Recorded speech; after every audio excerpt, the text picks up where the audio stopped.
ጥቁር በጎች በቀንበር ተጠምደው አለት ድንጋይ ትልቅ አለት ድንጋይ ጎትቱ ይባላል። መድኃኒት አረጉብኝ። ብዙ ነገር ደከሙ። ገብረ መስቀል ከዚች ምድር አልጠፋ አለ። አሁንም ቁጭ ብሏል። አባቶች ብር እንዲሰበሰብላቸው ስለፈለጉ ብቻ የዛ ሰው ህይወት አይመለከታቸውም ወይ? ለወንድሜ ፍቅር ማጣት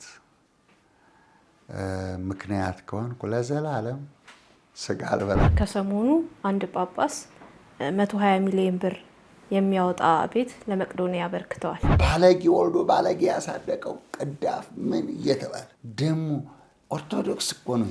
ምን እየተባለ ንብረትነቱ ከቤተ ክርስቲያን የተዘረፈ ነው። እባክህ አባቱ አብርሃም ይህ በደጅ የወደቀ ስለሚያውቀኝ ጣቶቹን ውሃ አስነክቶ መላሴን ያስነካኝና ያቀዝቅዘኝ። የተዘረፉ ሰዎች እድለኞች ናቸው ማለት ነው። ለምን ገንዘባቸው ለድሃ ውሎላቸዋል። ከዛ የበለጠ መጽዋት ምን አለ? ንስሐ ላልገቡ ክርስቲያኖች መከራ መጡ። እርስዎ ላይ የሚናገሩ አሉ አጸያፊ የሆኑ ንግግሮች፣ ትችቶች። በጥፊ መቱኝ። እዚህ በአፍንጫ ስጃራ ባፌ ውስጥ ሽጉጥ እያስገቡ ተጫወቱብኝ። ምን ሆንኩ? ይኸዋለሁ። ይልቅስ ዘርፈው የሚሆነ ሰርቀው አንተም ብለው ያምጡና ለእነዚህ ድሆች ይስጧቸው። የገሃነም ልጅ ሲሆን ያሳዝነኛል። እኔ ምክንያት ሆንኩበት። ድንበር እንደ በሬ ተጠምደዋል። ያንን ድንጋዩ ታስሯል። ያንን ጎትቱ ይሏቸዋል። ግን አይነቃነቅም። ድንጋዩ አለት ነው። ትልቅ ኦርቶዶክስ ናቸው እንዲባል መስቀል ክር አድርገው መስቀል ያደርጋሉ። ከላይ ነው በትልቁ የሚያደርጉ ለመምሰል ግን አይደሉ። እነሱማ ተከሰው አይደለም የሚለፈልፉ። አልዓዛርን ስለናቀው፣ ስለሰደበው፣ ስላስጣለው ወደ ሲኦል ወርዷል። ዛሬም እኔ አንድ አልዓዛር ነኝ ማለት ነው። በኢትዮጵያ ኦርቶዶክስ ተዋሕዶ ቤተ ክርስቲያን ስም ነጋዴዎች አቁሙልን ነው። ያልሆነ ነገር ጸያፍ። እናትህንም አባትህንም አሰደብክ፣ አገርህንም አሰደብክ፣ ሃይማኖትህንም አሰደብክ። ከዚህ ይበቃቸዋል። ቤተ ክርስቲያን አስተምራ መክራ ለንስሐ አብቅታ ለስጋ ወዳሙ አብቅታ ብዙ ባለሙያዎችን ፈጥራለች።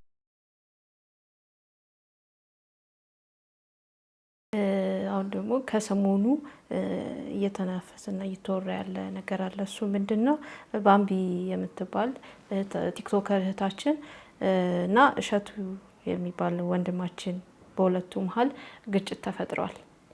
ይህም የሆነበት ምክንያት ባምቢ የምትባለው ቲክቶከር የቤተክርስቲያን ገቢ ማሰባሰቢያ ወይም ማስታወቂያ ሰርታለች እና በዛም እሷ ደግሞ ህይወቷ በነጋታው በሰራችው ነጋታው የጭፈራ ቤት ቪዲዮዎችን ለቃለች። ጭፈራ ቤት ትሄዳለች እና አንዳንድ የምታወራቸው ነገሮችም ሚዲያ ላይ የሚለቀቁ አሉ ከቤተ ክርስቲያን አስተምሮ ውጭ የሆኑ።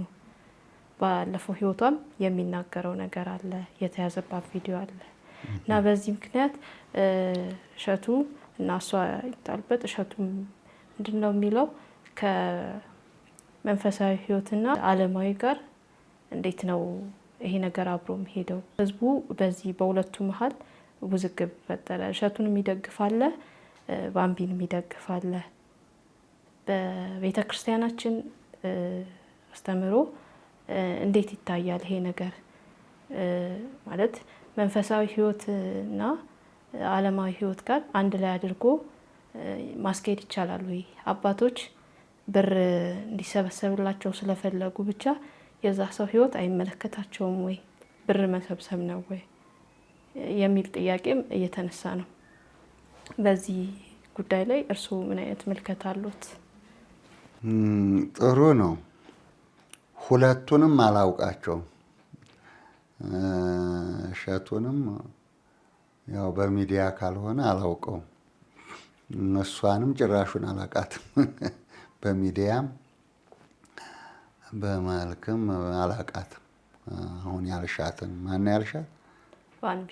የቲክቶክ ስሟ ባምቢ ይባላል። ባምቢ አላውቃትም። እሷ አይቼ አላውቅም። ምንም አላውቅም። ግን ለጥያቄው መልስ ሁለት ነገር ላንሳ። አንድ ጌታችን መድኃኒታችን ኢየሱስ ክርስቶስ የሚወደው የሰጠንም ፍቅር ነው። በሚረባና በማይረባ ምክንያት መጣላት አያስፈልግም። ምክንያቱም ፍቅር ነው መሰረቱ። ኢየሱስ ክርስቶስ ፍቅር ነው። ሁለቱም ክርስቲያኖች ናቸው አይደለ? ስለዚህ ፍቅርን ማጣት በእርግጥ ምን ይላል ቅዱስ ጳውሎስ? ለወንድሜ ፍቅር ማጣት ምክንያት ከሆንኩ ለዘላለም ስጋ አልበላም ይላል። እና መሰናክል መሆን ክፉ ነው። ለወንድሞችም ለእህቶችም ግድ ፈተና ይመጣል። ለሚያመጣ ወዮለት። የወፍጮ ድንጋይ ታስሮ ባህር ቢጣል ይሻለው ነበር ይላል። እና ስለዚህ አንድ ሰው ፍቅርን በመሰናክል በእንቅፋት ምክንያት ፍቅርን ማጣት ከባድ ነው። ስለዚህ መጀመሪያ ወደ ፍቅራቸው ይመለሱ። ወሳኙ እግዚአብሔር ነው። ኮናኙም እግዚአብሔር ነው። አጽዳቂውም እግዚአብሔር ነው። ከፍታውም እግዚአብሔር ነው። ዝቅታውም እግዚአብሔር ነው። ሁሉንም የሚያደርግ እግዚአብሔር ስለሆነ በወሬ ባሉባልታ በዚህ በአየር ላይ በሚነፍስ ንፋስ ሰው መጣላት የለበትም፣ መጎሻሸም የለበትም፣ መሰነካከል የለበትም። ሁለተኛ ነገር ደግሞ ይሄ የዛ ወገን ደጋፊ ሆኖ ማጣላት የለበትም፣ ማጫፈርም የለበትም። ምክንያቱም ከቻሉ ማስታረቅ ከቻሉ ማስተማር እንጂ የዛ ወገን የዚህ ደጋፊ ዘደጋፊ የወሬ ደጋፊ የለው፣ ገለባ ነው፣ አያስፈልግም። ሁለተኛ ቤተክርስቲያናችን ወይ ገዳማት ከሆኑ ወይ ቤተክርስቲያን ከሆኑ የጋበዟት ጥፋተኛው እነሱ ናቸው ብዬ ነው የማስበው። ማን ነች ይቺ ሴት? ማን ነው ይሄ ሰው ብሎ ጀርባውን አጥንቶ ነው የሚጋበሰው። ለምን? ልበ አምላክ ዳዊት እንዲህ ይላል፣ የኃጥአን ዘይት ራሴን አይቀባኝ ይላል። ሃይማኖተ አበው እኮ በጥንቁልና በዝሙት የተገኘ ገንዘብ ቤተክርስቲያን አይገባ ይላል። በጥንቁልና በሟርት ይሄ በጥንቁልና በሟርት በዝሙት የተገኘ ገንዘብ አታስገባ ይላል። ስለዚህ ሰዎቹ እነማን ናቸው? መጀመሪያ የቤተክርስቲያን ሰዎች ናቸው ወይ? መንፈሳዊ ናቸው ወይ? ንስሐ ገብተዋል ወይ? ለንስሐ በቅተዋል ወይ ማለት ያስፈልጋል። ዝም ብዬ ቤቴ ጠርቼ ልጋብዛቸው አልችልም። አጥንቼ ነው። እኔን ከሚመስሉ ሰዎች ጋር ነው የማወራው። ለምሳሌ ብዙ የገዳም አባቶች እዚህ ይመጣሉ። ባህታዊ ገብረ መስቀል ጋር ሄደን መልእክታችን እናስተላልፋለን ብለው እዚህ ይመጣሉ። ለምንድን ነው የሚመጡት? እዛ ቲቶኮሮቹ ጋር መሄድ አላቃታቸውም እኮ። ቲቶኮሮቹን ገንዘብ ከፍለዋቸው ማስተላለፍ አቅቷቸው አይደለም። ሃይማኖታቸውን ፈልገው ነው። የገዳማቸውን ስብና ፈልገው ነው። የገዳማቸውን ስም ክብር ጠብቀው ነው ወደዚህ ጋር የሚመጡት ማለት ነው። ስለዚህ የኛ ሚዲያ ታየላቸውም አልታየላቸውም፣ ደገፋቸውም አልደገፋቸውም፣ ግን ሚዲያው የእማማ ሚዲያ ራሱ እማማ ማለት ቤተክርስቲያን ናት። እማማ ማለት ድንግል ማርያም ናት። የእማማ ከስሙ ጀምረው ክብራቸውን ጠብቀው የሚመጡበት ቦታ፣ የሚያርፉበት ቦታ፣ የሚቀረጹበት ቦታ እንደዚህ ይሄን ጠብቀው ነው። ገና ወረፋ አሁን እኛ የ3 ወር ወረፋ አለ ብዙ እየተቀረጹ የተቀመጠ ከዛ ተቀርጾ ይላካል። እዚህ መጥተው ቢሮአችን ይቀረጻሉ። ችግራቸውን እንድናስተዋውቅላቸው እና ለክብራቸው ነው። እና ጥፋተኛዋ እሱ አይደለችም። ምን ጥፋት አለባት? ነይና ስሪልን ካሏት የጋበዟት የወሰዷት እሷን ያላወቁ ጀርባዋን ያላጠኑ ለዚህ ምክንያት የሆነችው እነዚያ የጋበዟት ሰዎች ናቸው። ቤተ ክርስቲያን አስተምራ መክራ ለንስሐ አብቅታ ለስጋ ወደሙ አብቅታ ብዙ ባለሙያዎችን ፈጥራለች። ገባህ? ብዙ ቲክቶከሮች አሏት ቤተ ክርስቲያን። ብዙ አርቲስቶች አሏት ቤተ ክርስቲያን። ገበናዋን የሚጠብቁ ክብሯን የሚጠብቁ ክብራቸውን የጠበቁ አሏት። ስለዚህ ጋባዦቹ ስህተቱ ያለው ጋባዦቹ ጋር ነው። ስህተቱ ያለው አስተማሪዎቹ ጋር ነው። ስህተቱ ያለው እዛ ጋር ነው እንጂ እሷ ላይ አሁን ይሄ ነው ማለት አያስፈልግም። የምንፈልገው ግን ገዳማትም ሆኑ የገጠር አብያተ ክርስቲያናትም ሆኑ ማንም ሆኑ ገንዘቡ የማን ነው? ከማን ነው የሚመጣው? ምንድን ነው? ለምን ተፈለገ ተብሎ በኃጢአት ሳይሆን በጽድቅ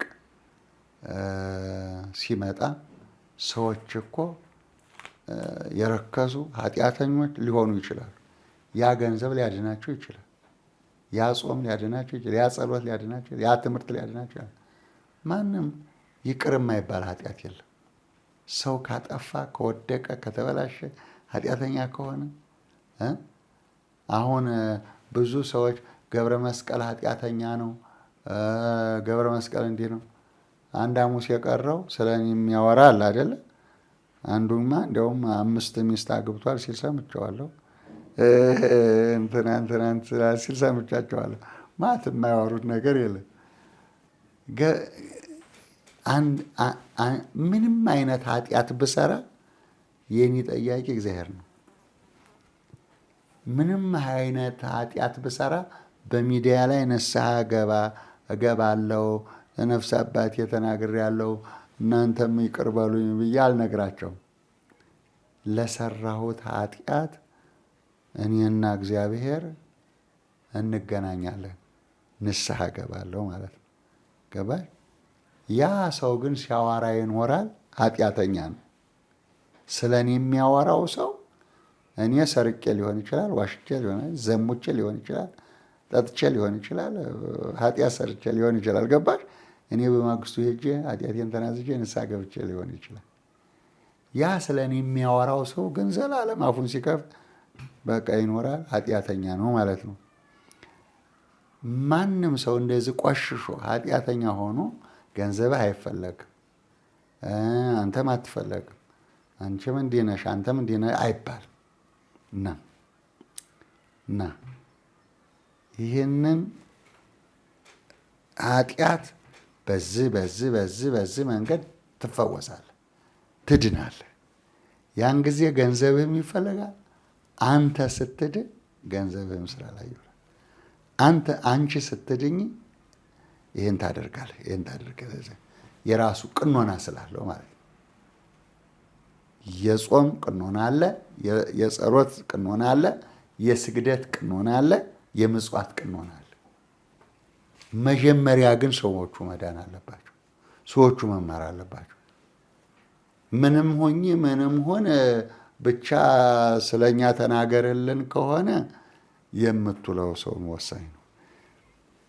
የሚናገረው ሰው ወሳኝ ነው። ከማን ጋር ነው የማወራው?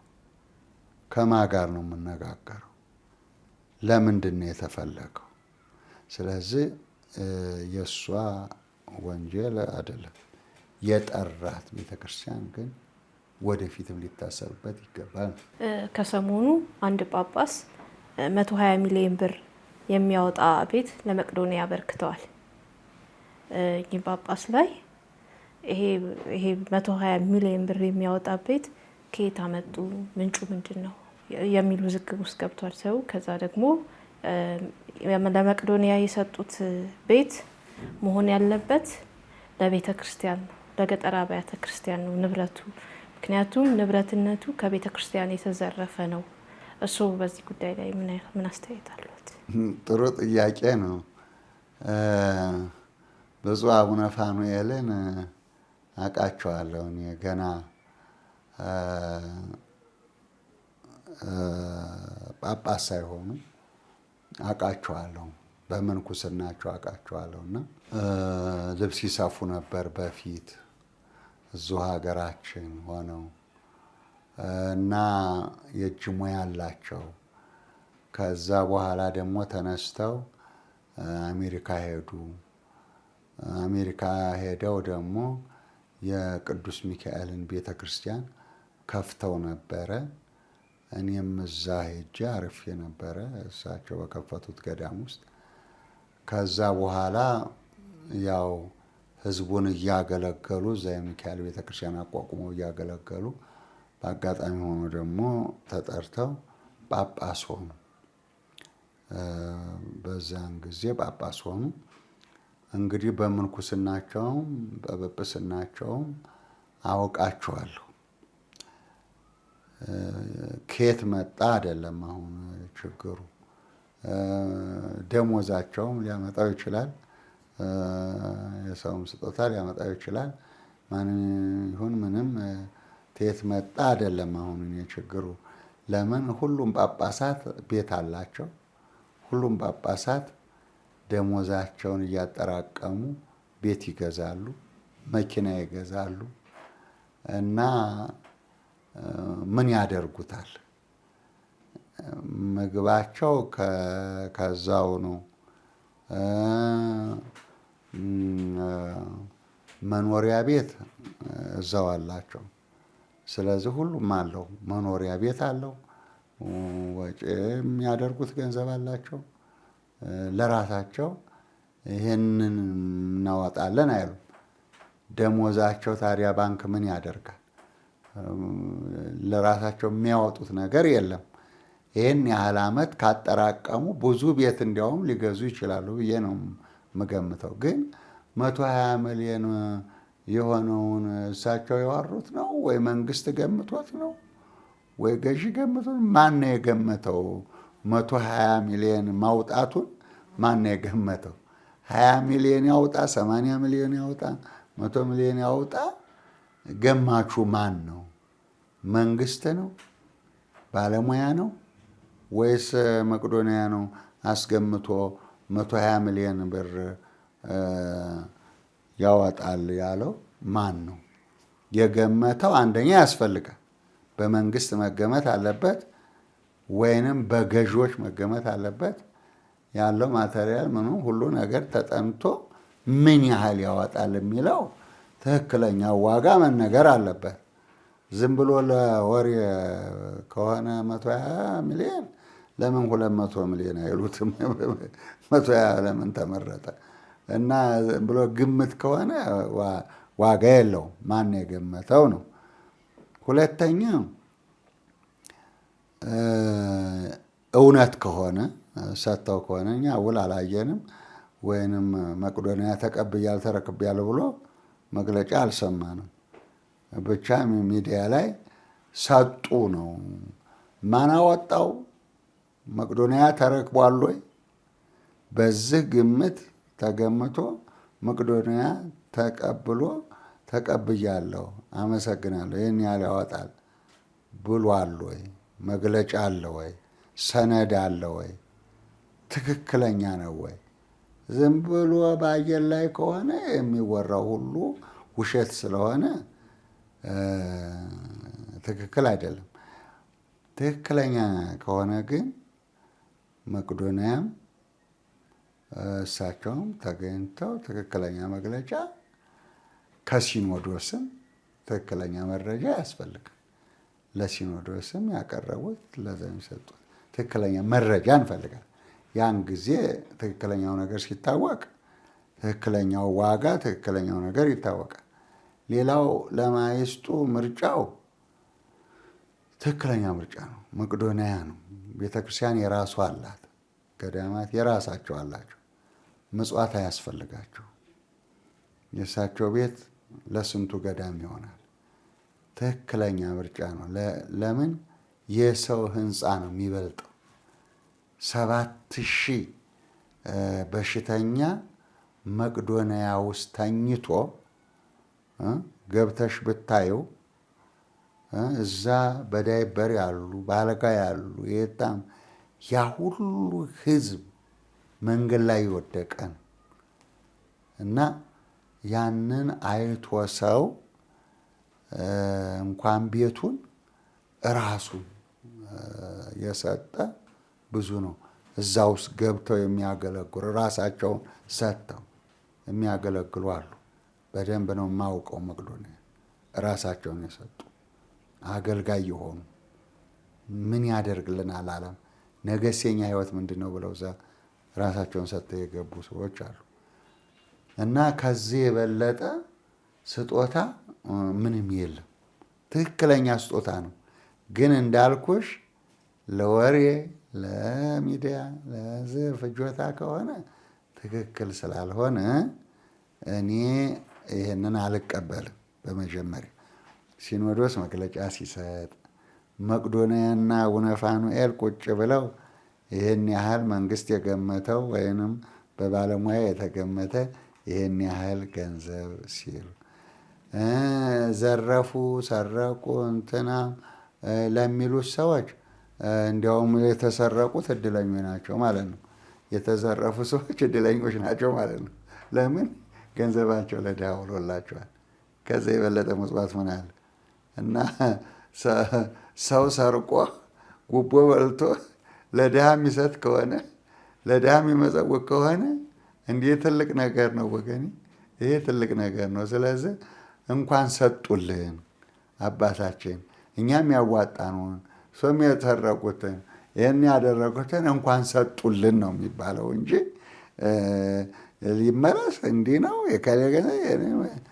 እንደዚህ ያሉ ለሌሎቹ ማበረታቻ አይሆንም። ሌሎቹ ማበረታቻ አይሆንም። ስለዚህ ሌሎቹም ብዙ አላቸው። ስለዚህ ሌሎቹ ማበረታቻ አይሆንም።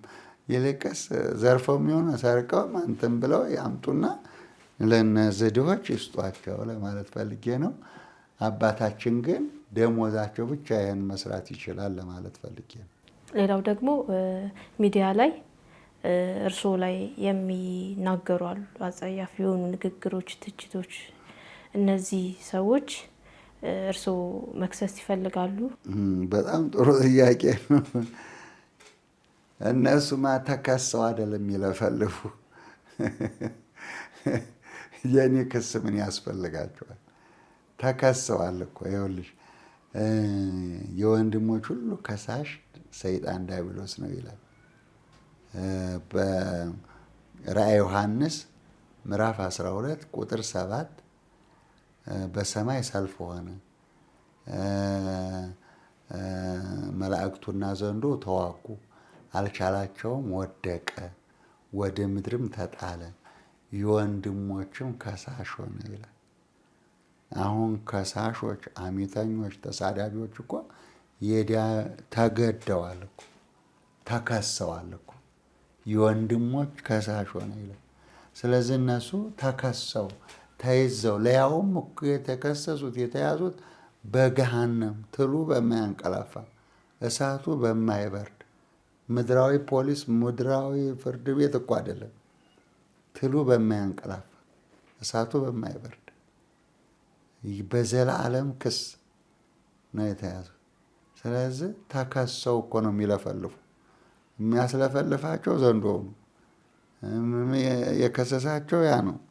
ለፍልፍ፣ ይሄን ካልተናገርክ፣ ይሄን ካላልክ ሳንቲም አታገኝም፣ ይሄንን ሰው ካላዋረክ፣ ካልሰደብ፣ ካላማ ይሄን አታደርግም ብሎ ተከሰዋል።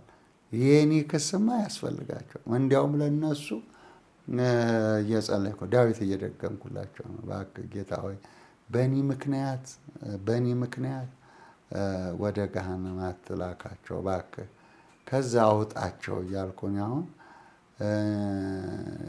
ለሚሰድቡኝ ለሚከሱኝ ሰዎች እየጸለይኩ ነው ያለሁት። ለምን መሰለሽ? እኔ አንድ መጽሐፍ ቅዱስ አንብቤያለሁና የሉቃስ ወንጌል ምዕራፍ 16 ቁጥር 19 ላይ ነዌ የሚባል ሀብታም ነበረ ይላል።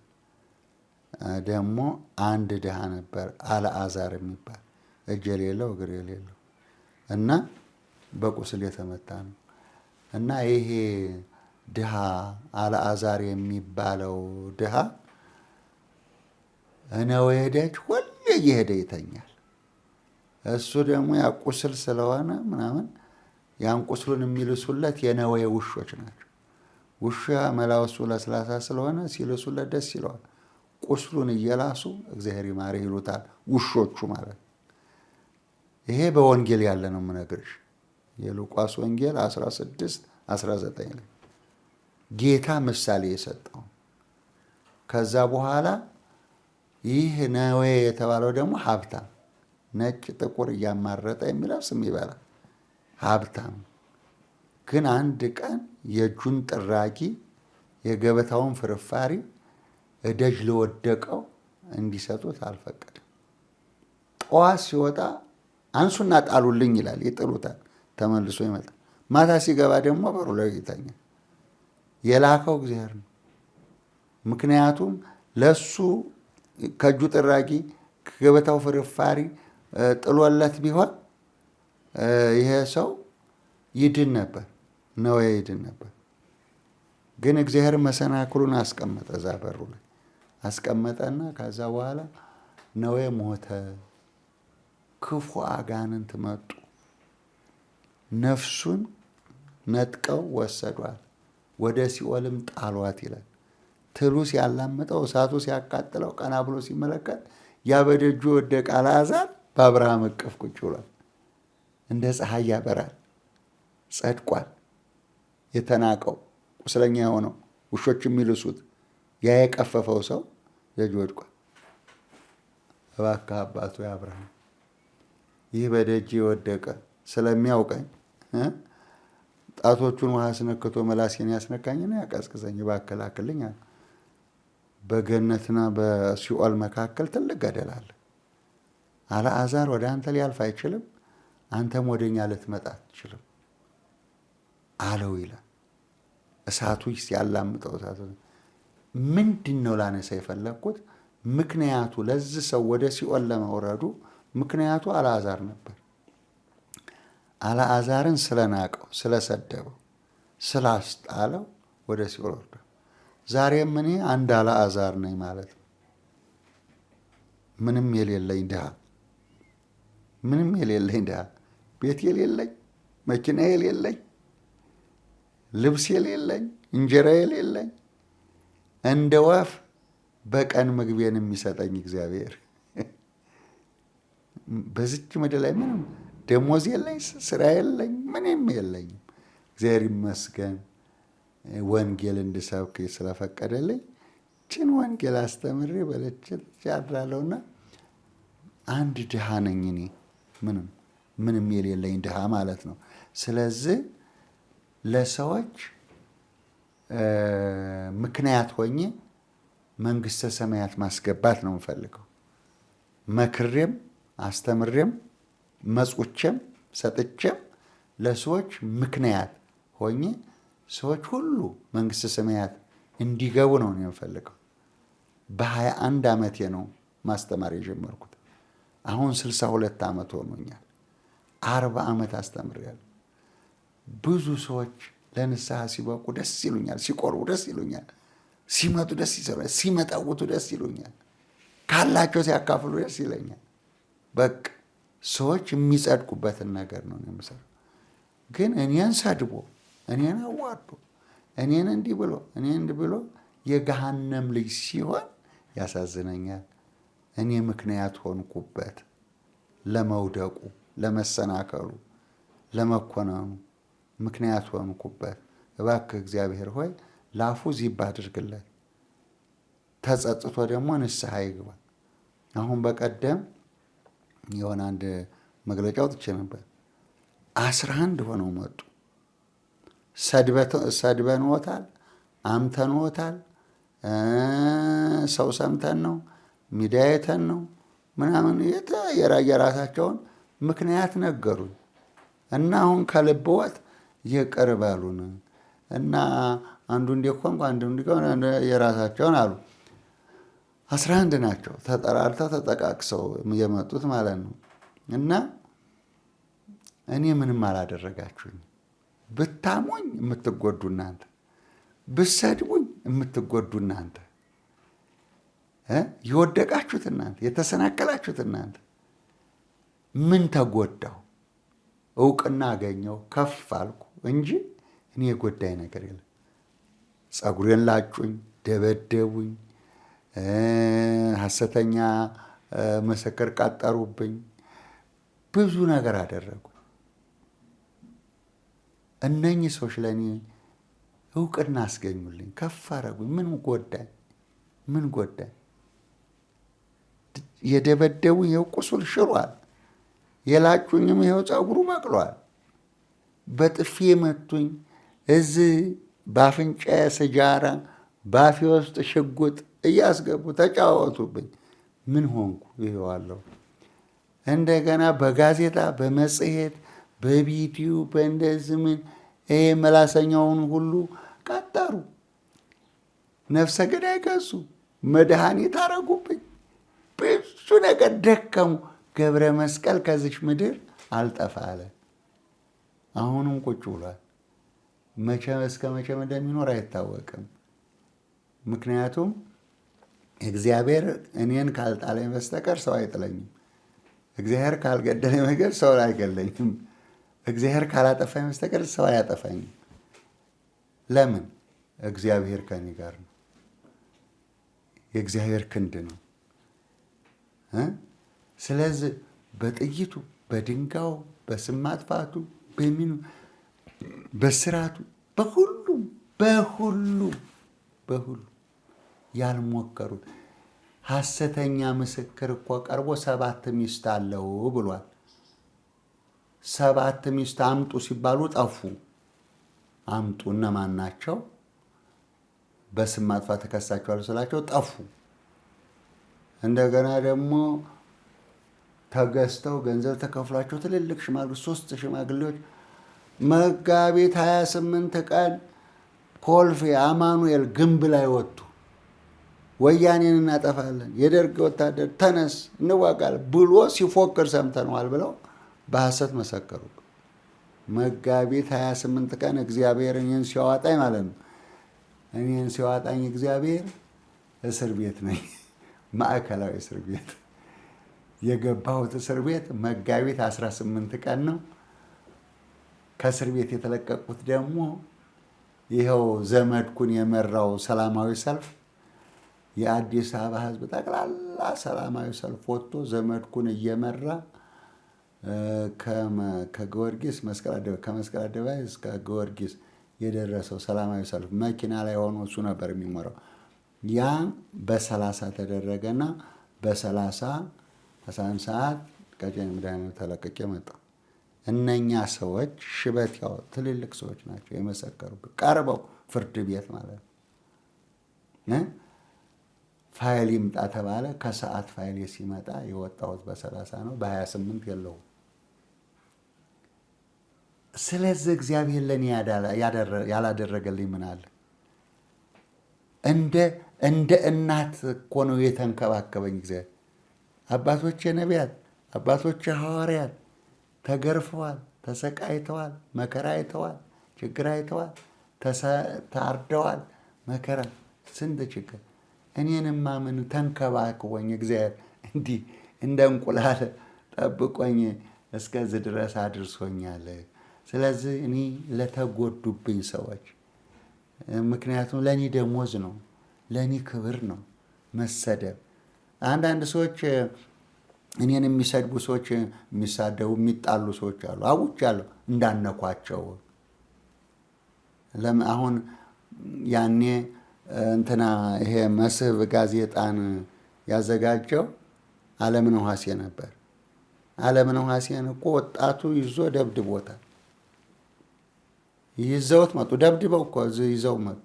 ከዛ በኋላ እንዳነኩት እሱ እኮ ለእንጀራው ነው ጻፍ ተብሎ ታዞ ነው የተጻፈው እንጂ እሱ ጋዜጠኛ ነው ጻፍ ተብሎ ነው የተጻፈው። ስለዚህ ለምንድን ነው የምትደበድቡት? ለምንድን ነው የምታሰቃዩት ብያቸው አሁን እሱ ውጭ ሀገር ነው ያለው አስለቀቅኩት ማለት ነው።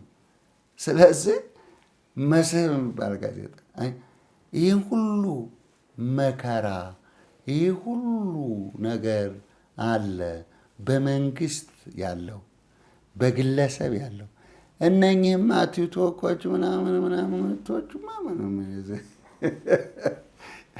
ጨረባ ወፎች ማለት ነው። ለእነሱ ጸልይላቸዋለሁ ለማለት ፈልጌ። እኛ የነበሩን ጥያቄዎች እነዚህ ነበሩን፣ ጨርሰናል። በእርስዎ በኩል አለኝ ቀረኝ የሚሉት ነገር ካለ ማስተላለፍ ይችላሉ። አዲስ መልእክትስ አለዎት ወይ? በጣም ጥሩ። 2 መልእክቶች ላስተላልፍና ልጨርስ። አንደኛው መልእክት አለኝ በቀደም ያስተላለፍኩት በ26 ሚያዝያ 26 ጥቁር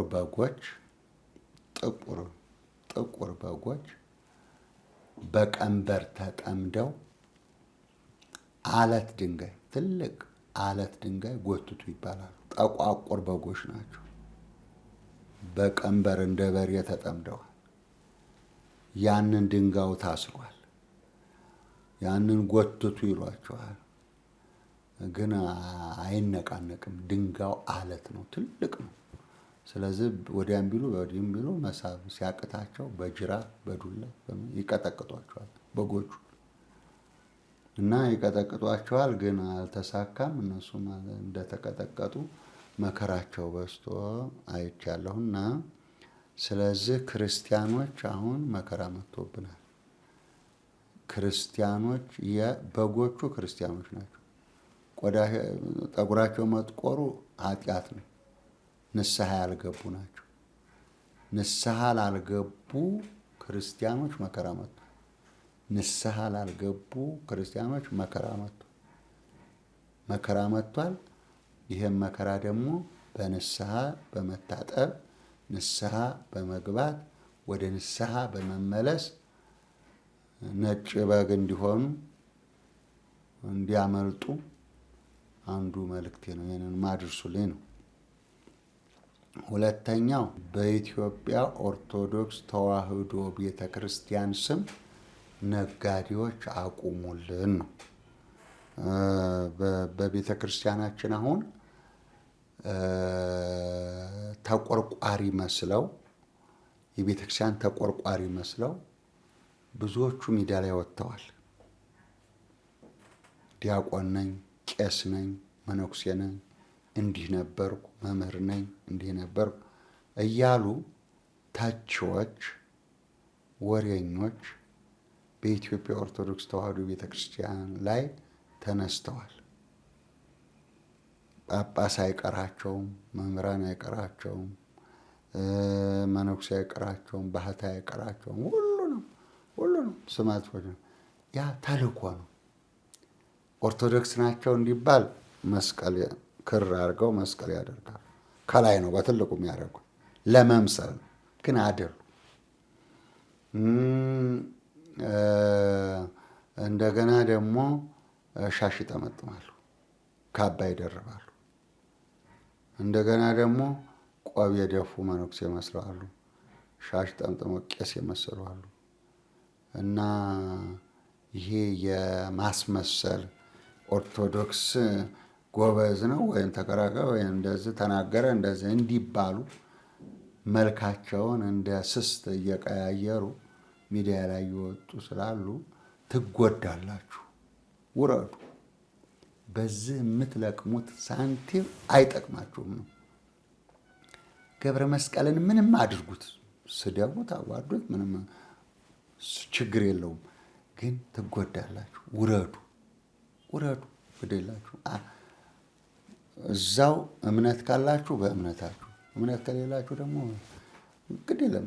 ሰርቶ ገንዘብ ይገኛል፣ ችግር የለውም። ሰው ሰድቦ አዋርዶ ምን ብሎ እንደዚህ ያልሆነ ነገር ጸያፍ እናትህንም አባትህንም አሰደብክ፣ አገርህንም አሰደብክ፣ ሃይማኖትህንም አሰደብክ። ከዚህ ይበቃችኋል። አገር ማሰደብ፣ ሃይማኖት ማሰደብ፣ እናት አባት ማሰደብ፣ ባለጌ ወልዶ ባለጌ ያሳደቀው ቅዳፍ ምን እየተባለ ደግሞ ኦርቶዶክስ እኮ ነው ይሄ ምን እየተባለ ለምን ምን አደረገችን? ኦርቶዶክስ ተዋህዶ ምን አደረገች? ባበላች፣ ባጠጣች፣ ባሳደገች ይህ ሁሉ መልእክተኛ ይህ ሁሉ ትንንሽ ቀበሮችን አጥምዳችሁ ያዙ ብሏል። ስለዚህ ለኔ ይሄ ትልቅ ወደ ወላይታ የሚሰራ ብልኮ የሚባል ጋቢ አለ። እሱን እንዳለበሱኝ ነው የምቆጥረው። እኔ የኔን ጸጋ እያበዙልኝ ስለሆነ ስለ ራሴ አይደለም የምናገረው፣ ስለ እነሱ ጉዳት ነው የማወራው እንጂ። ስለዚህ ይሄንን ቢተዉ መልካም ነው። ምክንያቱም ቤተክርስቲያን የራሷ ዶግማ፣ የራሷ ቅኖና፣ የራሷ መንገድ፣ የራሷ ህልውና ያላት ናትና ማንም እንዲከራከላት፣ ማንም እንዲደግፋት፣ ማንም እንትን እንዲላት፣ ማንም እንዲጮህላት አትፈልግም። ለሚሞቱት ሰማዕትነት ይጠብቃቸዋል። ለሚሰደቡት በስሜ ትሰደባላችሁ፣ ትገረፋላችሁ፣ ትታሰራላችሁ ስለተባለ ችግር የለውም እና ግን ብዙ ሰዎች እየተጎዱ ስለሆነ ይህንን አቁሙና ንስሐ ግቡና ተመለሱ መልእክቴ ነው። አመሰግናለሁ። እግዚአብሔር ይስጥልኝ። እሺ አባታችን እጅግ አድርገን እናመሰግናለን ስለነበረን ቆይታ። እኔም አመሰግናለሁ። ደግሞ የሚሰጠውን አስተያየት እንግዲህ ለቅመሽ ይዘሽ እንድትመጪ እጠይቃለሁ። አመሰግናለሁ።